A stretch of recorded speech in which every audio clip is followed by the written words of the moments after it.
اعوذ باللہ من الشیطان اللعین الرجیم بسم اللہ الرحمن الرحیم۔ تو سوال یہ پیدا ہوتا ہے کہ ہم ائمہ معصومین علیہم الصلاۃ والسلام کی نورانی بارگاہ میں دعا کرتے ہیں، خداوند متعال کے حضور دعا کرتے ہیں نماز کے بعد۔ تو سوال یہ پیدا ہوتا ہے کہ اس قدر دعائیں کی جاتی ہیں، مطالبات کیے جاتے ہیں، تقاضا کیا جاتا ہے، لیکن ہماری دعائیں قبول کیوں نہیں ہوتی؟ کیا بنیادی وجہ ہے؟ اس قدر عظمت رکھتے ہیں حضرات ائمہ معصومین، روحانی اعتبار سے، تکوینی اعتبار سے اس قدر عظمت رکھتے ہیں، تو پھر لوگوں کی حاجات کو پورا کرنے میں کیوں جو ہے وہ اس سرعت سے کام نہیں لیتے جیسے لوگوں کی ڈیمانڈ ہوتی ہے؟ ہم حرم میں جائیں گے، زیارت کریں گے، ایک لمبی چوڑی فہرست دعاؤں کی وہاں پر بیان کر دیں گے، اور آپ مومنین بھی ہمارے لیے ایک بہت لمبی فہرست بس اوقات بھیجتے ہیں کہ حرم امام رضا علیہ الصلوۃ والسلام میں اس فہرست کو بیان کیا جائے۔ تو سوال یہی ہے، بنیادی سوال جو بیان کیا جائے کہ اس قدر ہماری دعائیں ہیں، اور ان دعاؤں میں سے بعض دعائیں قبول ہوتی ہیں اور بعض ایسی ہیں کہ جو ہم سالوں سال حاجتیں رکھتے ہیں اور وہ حاجتیں پوری نہیں ہوتی۔ اس کی بنیادی وجہ کیا ہے؟ تو مرحوم ہاشم حداد در واقع اس موضوع کو اشارہ کر رہے ہیں، اور آیت اللہ طہرانی اسے اس کتاب روح مجرد میں اس سطور میں تحریر کر رہے ہیں اور تفصیل سے بیان کر رہے ہیں۔ در واقع آیت اللہ ہاشم حداد ایک نہایت ہی گراں-قدر عرفانی پہلو کو بیان کرنا چاہتے ہیں۔ فرما رہے ہیں کہ ہماری جو دعائیں ہیں، بس اوقات ایسا ہوتا ہے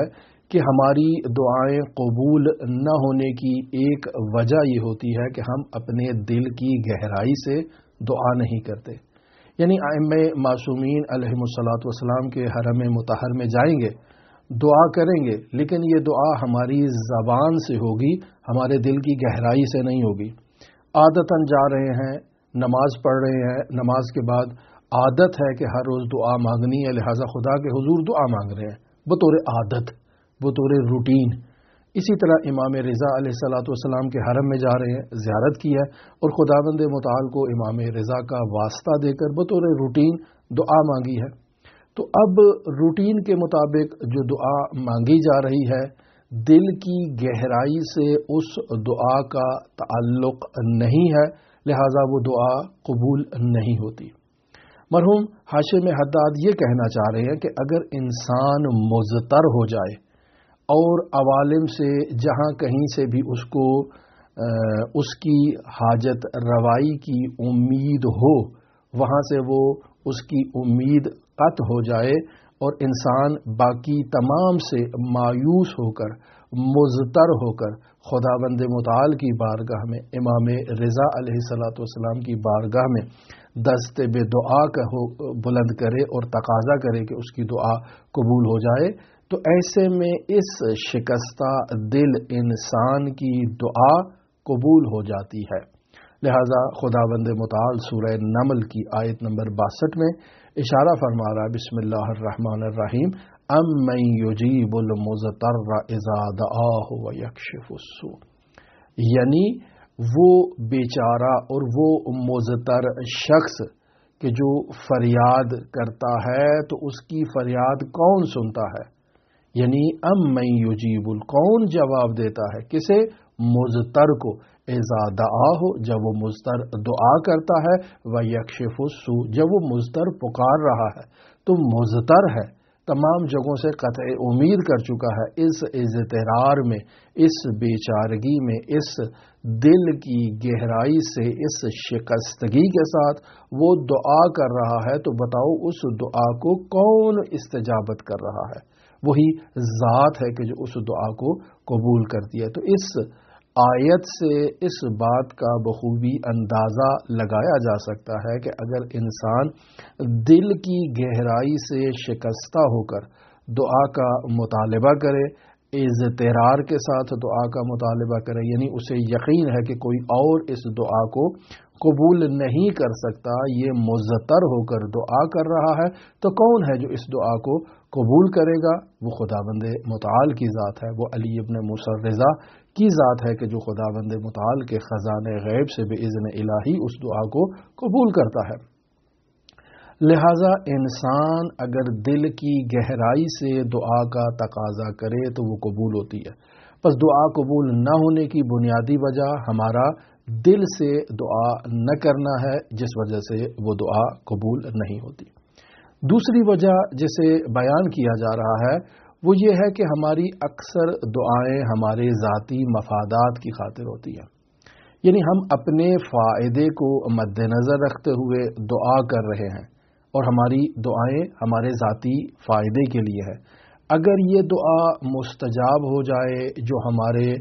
خود ذاتی فائدے کے لیے ہے تو خداوند متعال حکیم ہے، خداوند متعال ہماری اور آپ کی سوچ سے بہت بلند ہے۔ اس کی حکمت یہ تقاضا کرے گی کہ وہ اپنے عدل کے ترازو میں دونوں دعاؤں کو اور دونوں رفتاروں کو ایک ساتھ سنجش کرے۔ مثلا میرا ہمسایہ ہے، وہ مجھے تکلیف پہنچاتا ہے، میں خدا کی بارگاہ میں دعا کرتا ہوں کہ اے میرے پروردگار میرے اس ہمسائے کو نیست و نابود کر دے، مجھے اس کے شر سے نجات عطا کر جو مجھے تکلیف پہنچا رہا ہے۔ ظاہر ہے وہ قدرت مند ہے، وہ طاقت مند ہے، میں کمزور ہوں، وہ مجھ پر ظلم کر رہا ہے، میں اس کے ظلم سے نجات کے لیے خداوند متعال کی بارگاہ میں دعا کر رہا ہوں۔ اب میری یہ دعا قبول ہونی چاہیے، لیکن دوسری طرف اپنے ہی گھر میں میں خود قدرت مند ہوں، میں خود طاقتور ہوں، لہٰذا میں اپنے سے کمزور افراد کو اپنے گھر میں تکلیف پہنچا رہا ہوں۔ میری والدہ ہے، بوڑھی ہے، میں اس کو تکلیف پہنچاتا ہوں۔ میرا والد ہے، بوڑھا ہے، میں اس سے زیادہ اب طاقت رکھتا ہوں، لہٰذا اسے تکلیف پہنچاتا ہوں، مارتا ہوں، پیٹتا ہوں، کوٹتا ہوں، زبان سے برا بھلا کہتا ہوں۔ تو یقینی بات ہے اب یہاں میں ظالم ہوں، گھر کے اندر زوجہ ہے، اس کے ساتھ بد اخلاقی کرتا ہوں، بد رفتاری کرتا ہوں، اس کے ساتھ برا سلوک کرتا ہوں، بچے ہیں تو ان کے ساتھ برا سلوک کرتا ہوں، تو پس ہمسایہ مجھ پر ظلم کر رہا ہے چونکہ وہ مجھ سے زیادہ طاقتور ہے،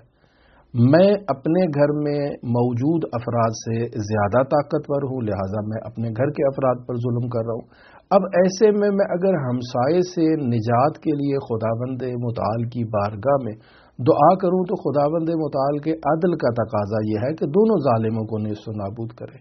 تو پس در حقیقت میری یہ دعا میرے اپنے نقصان میں ہے، میں اپنے فائدے کے لیے تو دعا کر رہا ہوں خداوند متعال کی بارگاہ میں، لیکن ظلم کا ایک مصداق خود میں ہوں۔ اگر خدا نے ظالم کو نیست و نابود کرنا ہے، اس کا قلع کما کرنا ہے، تو چاہے وہ ہمسائے کی صورت میں ہو، چاہے صاحب دار شخص کی صورت میں ہو جو ابھی مصلی عبادت پر بیٹھ کر خدا کے حضور دعا کر رہا ہے کہ میرے ہمسائے کو نیست و نابود کر دے۔ بس خدا کی حکمت اس بات کا تقاضا کرتی ہے کہ دونوں ظالموں کو نیست و نابود کرے، لہٰذا خداوند متعال اس دعا کو استجابت کے مرحلے تک نہیں لے کر آ رہا، چونکہ یہ اس کے ذاتی فائدے کے لیے یہ اس سے دعا کر رہا ہے۔ اگر اسے معلوم ہو جائے کہ اگر اس کو نیست و نابود کرنا ہے تو مجھے بھی نیست و نابود کیا جائے گا، تو یہ اپنی نابودی پر راضی نہیں ہے، اس کی نابودی پر راضی ہے، تو قطعاً یہ اپنی اس دعا سے ہاتھ اٹھا لے گا۔ لہٰذا ایسے شخص کی دعا کہ جو اپنے ذاتی مفاد کی خاطر دعا کر رہا ہے، معاشرے کے جو ولو معاشرے کو اس کا نقصان پہنچے، فقط مجھے اس کا فائدہ ہو، تو نہیں، اس کا فائدہ جو ہے وہ زیادہ اہم نہیں ہے، باقی جو صورتحال ہے اس کو بھی مد نظر رکھنا خداوند متعال حکیم کے لیے ضروری ہے۔ تیسری چیز جسے یہاں مرحوم حداد کی جانب سے آیت اللہ تہرانی نے بیان کیا وہ یہ ہے کہ لوگوں کی اکثر دعائیں در حقیقت ان کے فائدے میں نہیں ہوتی ہیں۔ ہم اللہ تبارک و تعالیٰ سے دعا کرتے ہیں، امام کے حضور دعا کرتے ہیں، التجا کرتے ہیں، ہم سمجھ رہے ہیں کہ ہماری دعا ہمارے لیے مفید ہے، جبکہ حقیقت ایسا نہیں ہے۔ ہماری دعا ہمارے لیے نہ صرف یہ کہ مصلحت میں نہیں ہے بلکہ ہمارے لیے نقصان دہ ہے۔ مرحوم حداد در واقع اس عرفانی بعد کی طرف اشارہ کرنا چاہ رہے ہیں کہ اگر دعا انسان کے لیے حجاب لے کر آئے، حجاب آور ہو، تو انسان کو اس دعا کا کیا فائدہ ہے؟ انسان اگر اسرار الہی کو سمجھنے کی کوشش کرے، جستجو کرے، تحقیق کرے، تو اسے معلوم ہو جائے گا کہ اس چیز جسے وہ خود کے لیے مفید سمجھ رہا ہے در حقیقت وہ اس کے لیے مفید نہیں ہے بلکہ اس کے لیے مضر ہے۔ لہذا فرماتے ہیں کہ اکثر دعائیں جو ہم لوگ کرتے ہیں خداوند متعال کی بارگاہ میں، ہماری دعاؤں کا محور ہماری شہوت ہوتی ہے، یعنی شہوانی خواہشات، نفسانی خواہشات کی وجہ سے ہم دعا کرتے ہیں۔ دنیاوی لذتوں کے حصول کے لیے ہم دعا کرتے ہیں، مال و دولت کے حصول کے لیے دعا کرتے ہیں، کاروبار میں برکت کے لیے دعا کرتے ہیں، بچیوں کی شادی کے لیے دعا کرتے ہیں، اور بہت سارے موضوعات ہیں کہ جن کی خاطر ہم دعا کرتے ہیں۔ تو دعا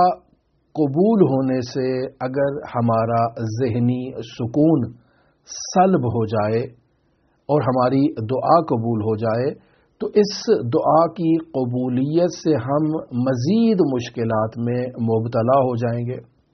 مثلا ہم بچی کی شادی کرنا چاہ رہے ہیں، دعا کر رہے ہیں، شادی ہو جاتی ہے، لیکن آگے جو شوہر مل رہا ہے وہ بچی کو تکلیف پہنچا رہا ہے، تو الٹا ہم مصیبت میں پھنس گئے۔